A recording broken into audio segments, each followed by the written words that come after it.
31 octobre 2000, 31 octobre 2017, 17 ans exactement que le Conseil de sécurité des Nations Unies a adopté à l'unanimité la résolution 1325. Il s'agit du premier cadre international, légal et politique qui reconnaît l'impact disproportionné des conflits armés sur les femmes et par conséquent la nécessité de leur participation et l'inclusion des perspectives du genre dans la prévention des conflits, les négociations, les planifications humanitaires et les opérations de maintien de la paix. La résolution 1325 consacre ainsi la pleine participation des femmes à tous les niveaux des processus de paix comme des voies sûres pour parvenir à une paix durable et viable. Angélique Ngoma, ancienne ministre gabonaise de la femme, revient sur l'historique de cet important texte en faveur des femmes. Il faut déjà dire qu'il y a tout un processus dans la prise des résolutions au niveau de l'Organisation des Nations Unies. Il y a bien évidemment des États porteurs de la résolution et c'est soumis au vote. C'est quand c'est adopté à la majorité, bien évidemment, la résolution s'impose à tous. Donc au sein des différents groupes constitués au sein de l'Organisation des Nations Unies, il y a des débats qui se font et les avis ainsi partagés sont retenus et le vote est bien évidemment le moyen de détermination ou d'approbation d'un texte. Pour ce qui est de la résolution 2000, comme on dit, de l'Organisation des Nations Unies, précisément la résolution 1325 sur la participation des femmes aux résolutions des conflits, il faut dire que notre monde est traversé ici et là par des conflits de tout genre, notamment des conflits armés, et qui malheureusement concernent plus les jeunes et les femmes, parce que ce sont des hommes qui vont au front et ces dernières se retrouvent dans une extrême pauvreté et partant, cela freine bien évidemment le développement de nos États.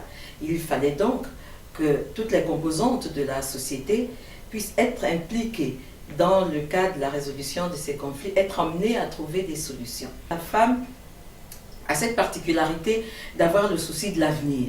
Elle a le souci de partager son savoir-être et son savoir-faire.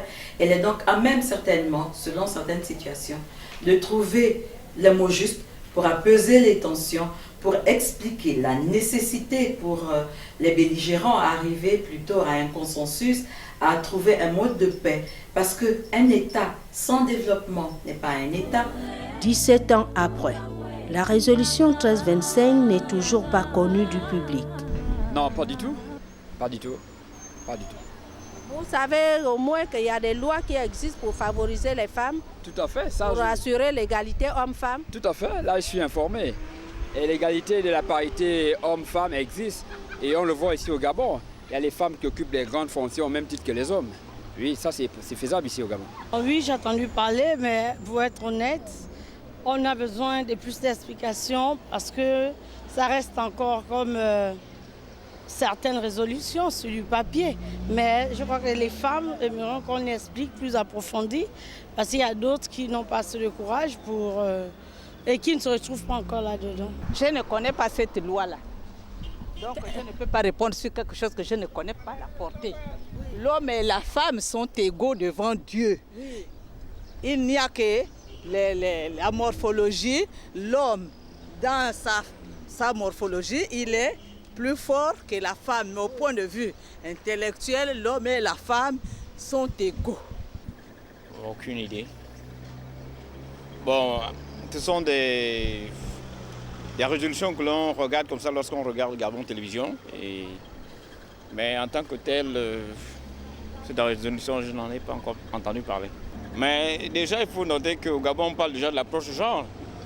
Ça veut dire que les femmes sont déjà au premier point impliquées dans tout ce qui concerne les conflits. Je ne pense pas que les femmes soient écartées de toutes les résolutions qui soient prises dans ce sens-là. Bon, moi, personnellement, non. Déjà, il faut être en possession de la loi pour lire ces lois-là. Il faut d'abord suivre. Nous, on ne suit pas.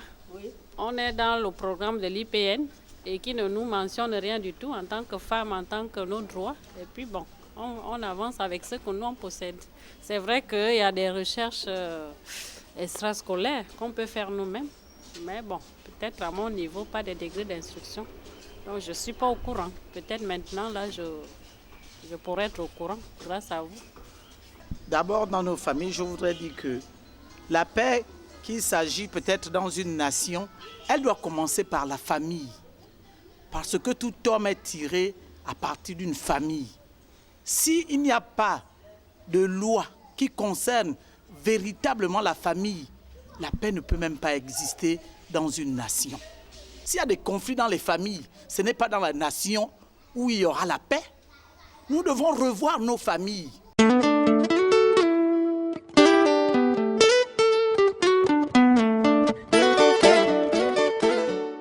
L'incompréhension de cette résolution est peut-être liée à l'état dans lequel se trouvent la plupart des États. Quand vous êtes dans un État en conflit, oui, effectivement, cette résolution 1325 est mise en exergue parce que devant impliquer toutes les femmes et que dans les structures de résolution de conflits qui doivent être mises en place, il y a l'implication des femmes. Dans un État où la paix règne, où le consensus règne, où la stabilité est de mise, ça va de soi qu'il est difficile de faire ressortir cela. Mais comme on le dit le plus souvent, qui veut la paix prépare la guerre, et qu'il est toujours préférable de sensibiliser, d'informer pour que des dispositions soient prises pour que cette guerre n'arrive jamais. Ça va de soi que dans les années 2000, des structures ont été mises en place, même sur le plan continental, pour ne parler que des comités des femmes pour la paix et le développement, CONAFEPAD à l'époque.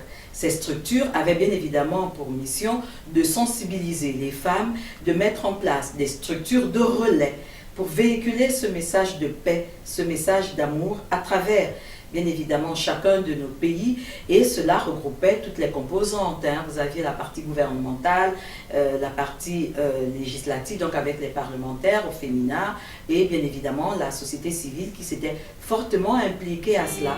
De son côté, la CAC, Communauté économique des États de l'Afrique centrale, en charge de la mise en œuvre de la résolution 1325, met en place sur le plan sous-régional des mécanismes d'application. La résolution 1325, comme vous savez, c'est une résolution des Nations Unies. Nous sommes obligés de nous y soumettre et de promouvoir cette résolution. Mais à l'intérieur de la CAC, on n'a pas attendu, on a pris conscience tout de suite et on a notamment mis en place l'unité genre de la CAC. À travers l'unité genre de la CAC, il a fallu donc porter la résolution 1325. D'abord en accompagnant les États à pouvoir développer leur stratégie de mise en œuvre de la stratégie de la résolution 1325. Notre unité genre a pu travailler, été invité à gauche à droite à travers les États membres pour participer aux travaux des gouvernements sur la résolution 1325, a apporté son expertise. Deuxièmement, nous essayons, autant que faire se peut, nous essayons de promouvoir les valeurs qui sont à l'intérieur justement de cette résolution à travers notre propre travail en tant qu'institution. En partenariat avec la CAC sur les questions femmes, paix et sécurité, l'UNOCA, le Bureau sous-régional des Nations Unies pour l'Afrique centrale, n'a cessé d'œuvrer pour une participation accrue des femmes aux prises des décisions concernant la paix. Gérard Duroyau, consultant, souligne l'importance de la résolution. Nous sommes dans une sous-région caractérisée par des conflits et des tensions, que ce soit au niveau politique ou communautaire. Donc la résolution 1325 peut être comme une clé pour l'instauration d'une paix inclusive.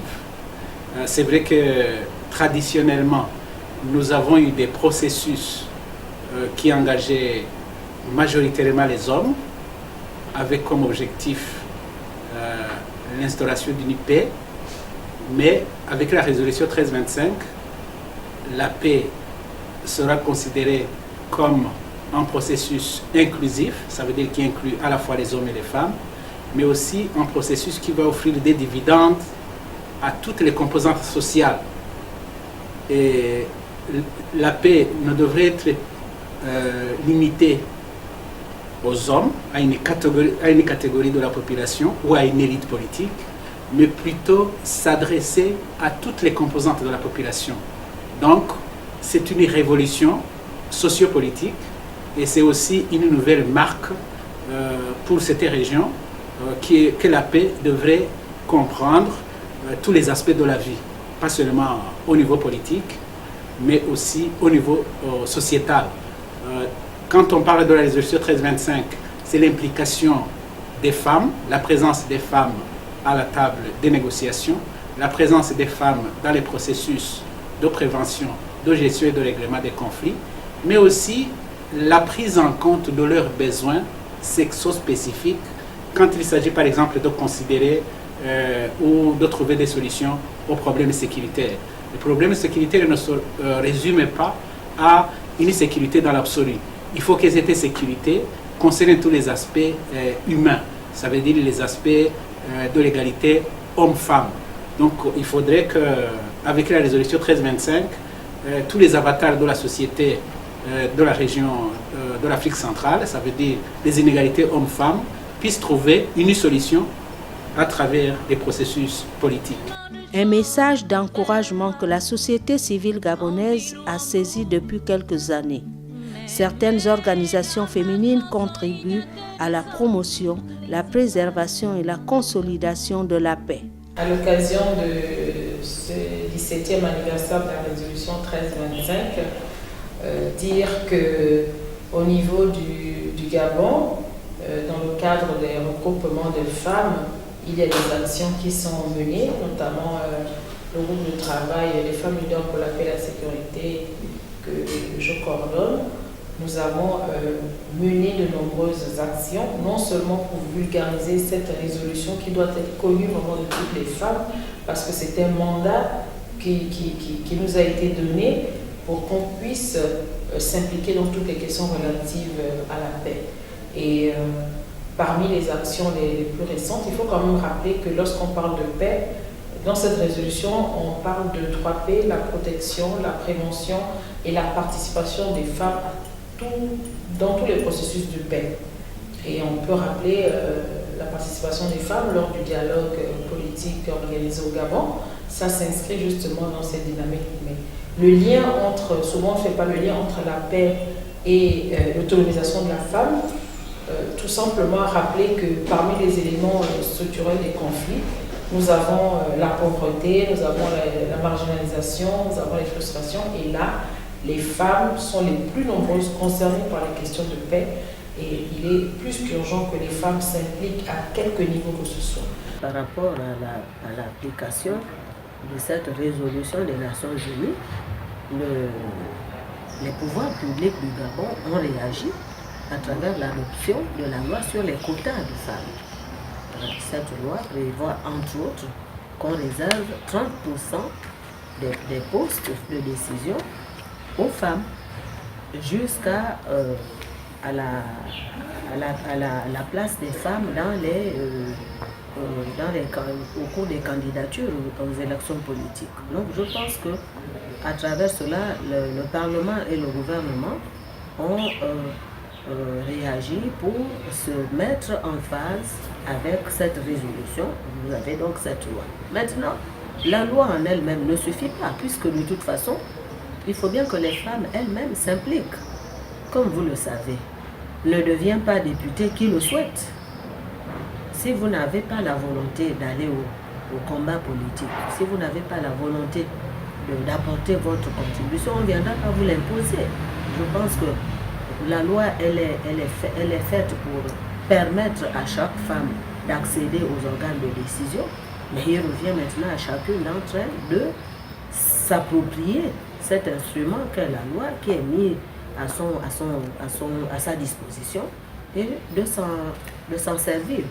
Précisons que la résolution 1325, qui est devenue un instrument de plaidoyer pour les organisations et les personnes à travers le monde, pêche encore dans notre pays, faute de l'existence du plan d'action national pour la paix tel que recommandé par les Nations Unies. Nous invitons les femmes à s'organiser. Il y a de nombreuses initiatives, de nombreux regroupements, mais il faut davantage de synergie. Et là, je profite de cette opportunité pour remercier les femmes parlementaires, dont la présidente du Sénat, qui a pris une part active à la célébration de la Journée internationale de la paix 2017, la ministre de la décennie, la ministre déléguée à l'économie numérique, les partenaires au développement et les membres de la société civile. Donc nous avons eu là, à ce moment, sur une plateforme commune, toutes les synergies, donc les femmes de tous les horizons. Nous croyons que c'est vraiment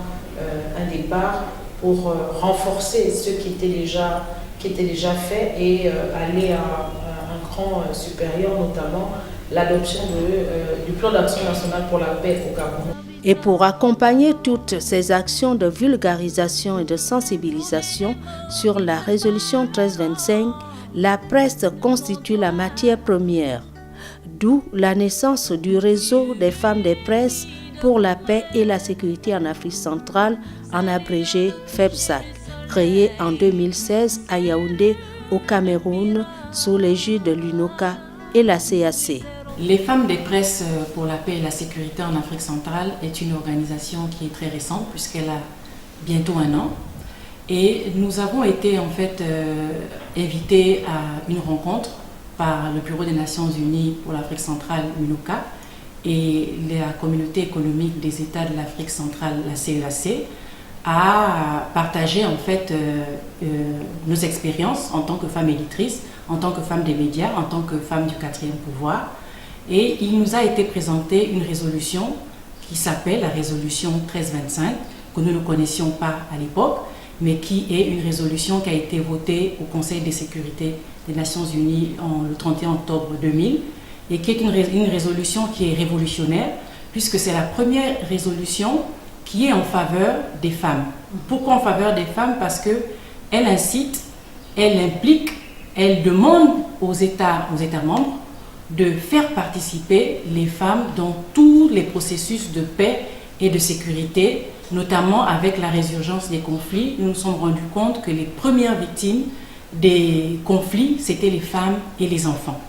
Malheureusement, lorsqu'il s'agissait de chercher des solutions, de s'asseoir autour d'une table, de convoquer les acteurs politiques, on ne faisait pas participer ces femmes, on les mettait en marge, ce qui est une grande injustice et ce qui aussi faisait souvent qui contribue à faire échouer les processus de paix, parce que les femmes, étant quand même actrices passives, elles ont des expériences, elles ont des avis, elles ont des conseils qu'elles pouvaient partager, et elles ont aussi le cœur de mère, une manière de parler, une manière de apaiser qui, me semble-t-il, est important pour faire avancer les choses en faveur de la paix.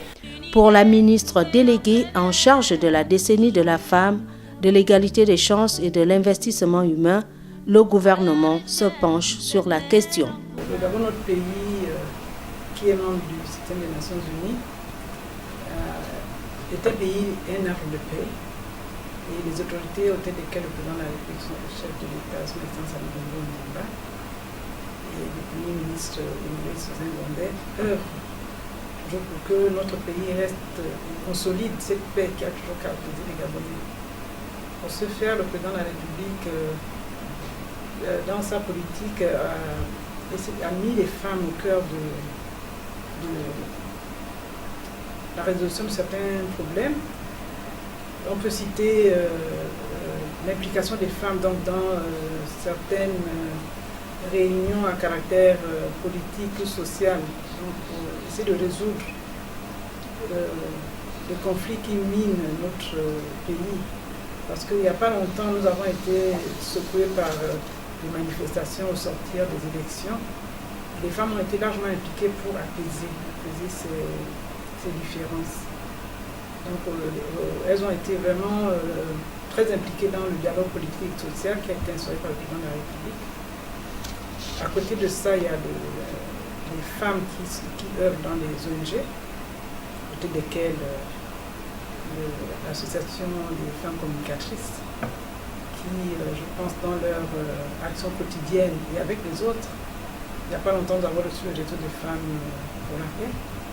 Donc, aux côtés du gouvernement, travaille à consolider cette paix. Nous sommes donc en ce moment en train de travailler sur un plan national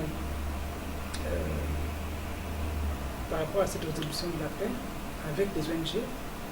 Nous pouvons faire déjà un plaidoyer auprès de toutes les instances et toutes les autorités administratives et de la population. Au cœur des problématiques liées à l'égalité des sexes, Clotilde Chantal Mbumba Loué rassure les femmes de toutes les catégories socio-professionnelles pour faire leur plaidoyer auprès des instances décisionnelles de notre pays, conformément à la résolution 1325 et aux textes connexes favorables à l'approche genre. Je vous rassure que c'est une problématique qui tient à cœur au chef de l'État et au Premier ministre. Donc, il y a le processus enclenché, effectivement, pour mettre en place ce plan d'action. C'est vrai que les femmes ont été, pendant longtemps, ont été dans l'attente de ce ministère qui a toujours existé, mais de manière, il passe dans différents départements ministériels. La volonté du chef de l'État, c'est avec ce nouveau gouvernement, en instaurant un ministère chaque la décennie, l'égalité des chances, donc en regroupant ces trois pans qu'est la décennie de la femme, l'égalité des chances et l'investissement humain, pour sa volonté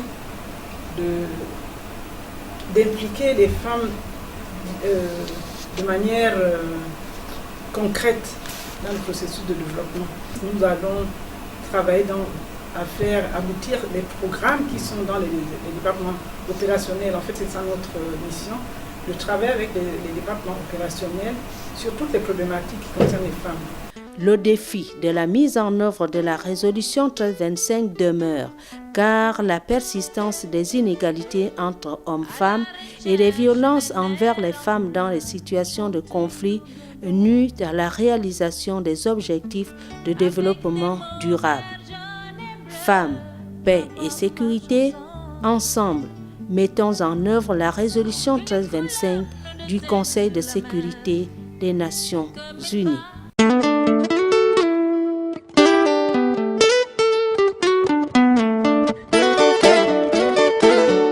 À la recherche des nerfs en couleur pour chanter le Gabon, avec des mauvais